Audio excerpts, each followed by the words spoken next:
Free the trade union. Solidarity! We're here today on December the 23rd in front of Levi's World Headquarters. And we're here today because the Özak textile workers in Turkey are fighting for human rights and worker rights.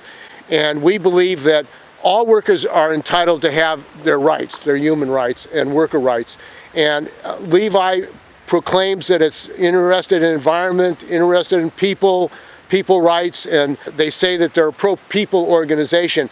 However, what's going on in Turkey is not that story. The women workers especially have been threatened. The company has said that they will report that they have boyfriends to their villages. This could mean a death sentence to women workers. These workers have also been attacked by the police, have been arrested, and we're demanding the release and freedom of these workers. And Levi's knows about what's going on in Turkey with their workers, and they've communicated with the union, emailed them. They should recognize this new union. The union that the company supports is a company union. It's called the Yellow Union. And we know about these kind of unions, unfortunately, in the United States. They have similar unions, although it's illegal. But we're saying today, in front of Levi's World Headquarters, do right, recognize the union, demand that the contractor accept the union. And the issues of health and safety, the issues of they're required to work 20 hours a day, only with 3 or 4 hours sleep. This is slave labor. This is really anti-working people, anti-workers in every country of the world. People have human rights. They should have an 8-hour day, and they should be able to live as a human being. That's what we're saying, and that's why we're here today. There's an international social media campaign on Levi's to respect the workers and to stop the attack on them. And we have somebody who actually worked here who wants to say a few words. That would be good just of her experience, because unfortunately Levi actually has attacked unions as well. The workers here that worked at Levi's in the Texas, they had plants, they were harassed and they shut down their plants and moved overseas, outsourcing.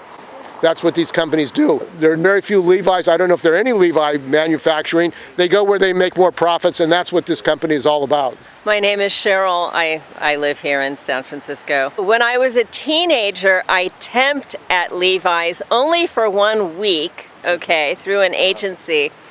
But in that 1 week, I witnessed one black woman saying, "I'm a manager. Why am I not included in the manager meetings? What's going on here?" And she was really upset. I learned about the copy machine workers who were suing Levi's because they had been forced to work for a decade in one room with no ventilation, and the inks from the copy machines were highly toxic, and these workers got cancers. And Levi's was, of course, fighting them, didn't want to give them a settlement. So a friend of mine also worked for Levi's for several years while going to night school to get a degree, because, you know, the idea was you're going to move up in the company if you get like a business degree. But no, they were not promoting they were not promoting people who started out as, say, a receptionist, a secretary. You're not going to get into management even if you have the right academic credentials, even if you've been an employee with them for some time. So it was a very, it was really obvious, hierarchical and racist and elitist workplace. And back in the 80s, there were many companies like that, and they were not trying to hide it from their brown-skinned workers. They were rubbing our noses in it and saying, ha, ha, ha. So that's my experience. Their image, their public image of, oh, jeans for everyone, jeans for the worker, jeans for the peasants, jeans for the world, is just the opposite of who they really are as a corporation or a private company, whatever they are. And we're here and we're letting them know that they have to respect the workers, they have to respect their right to an independent union, and they have to end the police attacks on the workers and the arrest. They arrested over 100 workers who are basically demanding their union rights, demanding not to have to work 20 hours a day, demanding health and safety. So we're here in front of Levi's and we're saying you have a right to a union, you have a right to not be repressed, and we're going to stand with you. And our next speaker is Ricardo Ortiz. He is a labor activist, a researcher, and from Puerto Rico, and he knows something about the struggle of workers to have democratic rights. Welcome, Ricardo. We want to start by letting the public know a couple of facts about what is going on. You know, in Turkey, this multinational company based right here in the United States called Levi Strauss, they are over there doing union busting and attacking the working class, and they are hand in hand with none other than one of the most repressive regimes in the world, the Turkish government, run by a criminal called Erdogan, who has this notorious record of repressing and murdering Kurdish workers and Kurdish peasants and Turkish and other ethnic minorities in Turkey. The Erdogan government is a government that is in the criminal organization of NATO. He is an ally of the most reactionary regimes in the Middle East. His government has been intervening in Syria, in Libya, sending supposedly special forces troops, which, you know, are practically paid mercenaries by these reactionary companies, which are doing murder and pillage at the behest of not only the Turkish government, but the American and European Union governments and corporations. Turkey has the most numerous army in the NATO. But at the same time, Turkey has one of the low per capita indices of workers earning in what it is that end of the European zone and beginning of the Middle East. So this Levi Strauss company, they are nothing but a corporation that goes around the world employing people in the third world, employed by low-income salaries, by hunger-starving salaries. And what does the American government does? They support this exploitation of workers. Don't believe this facade that this disgraceful company has of being hip, of being, you know, cool, oh, you know, fashion and comfort. No, Levi Strauss is an exploitative company that uses child labor and other illegal labor practices around the world. So we are here to express our support with the Özak Textile workers in Turkey. Victory for the workers in Turkey. Down with the criminal regime of Erdogan, and down with the American imperialist and the European Union imperialist governments that are the allies and the weapon suppliers of that criminal regime. Victory to the workers. So this struggle in Turkey with the workers there, the textile workers, the Levi subcontractors, is not just about Turkey. There's struggles going on right here in San Francisco of workers. There's struggles of the Palestinian people for justice and human rights and against the genocide that's going on right today in Gaza. Our next speaker is Brad Wiedemeyer, who's a member of SAIU 2015, and they are fighting for human rights as workers, as home care workers here in San Francisco. Welcome, Brad. He's also a supporter of the Labor Party. Speaking to you as a member of a trade union that needs a lot of work.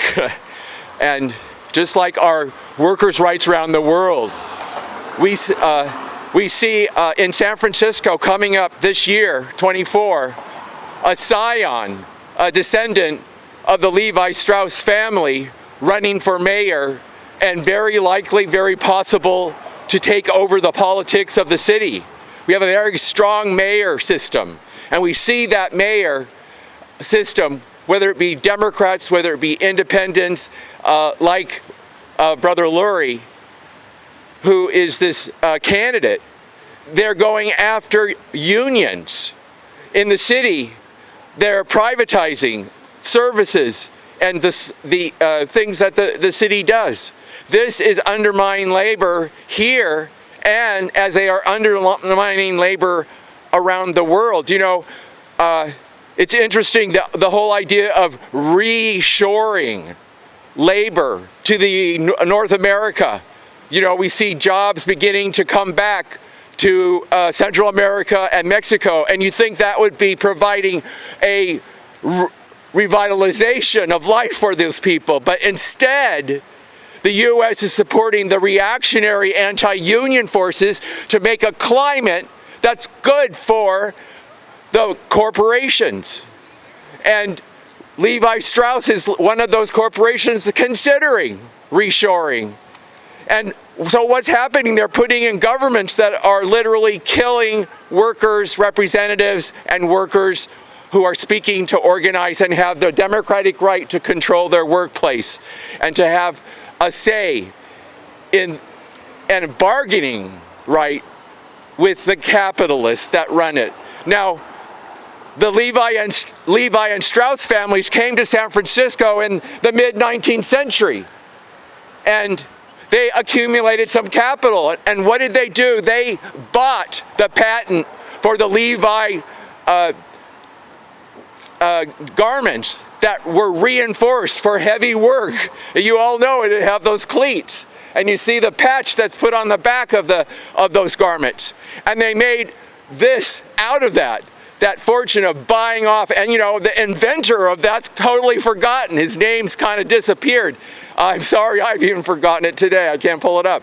But he's the one that invented that. And the Levi Strauss people bought that technology. And that's what we're looking at with tech.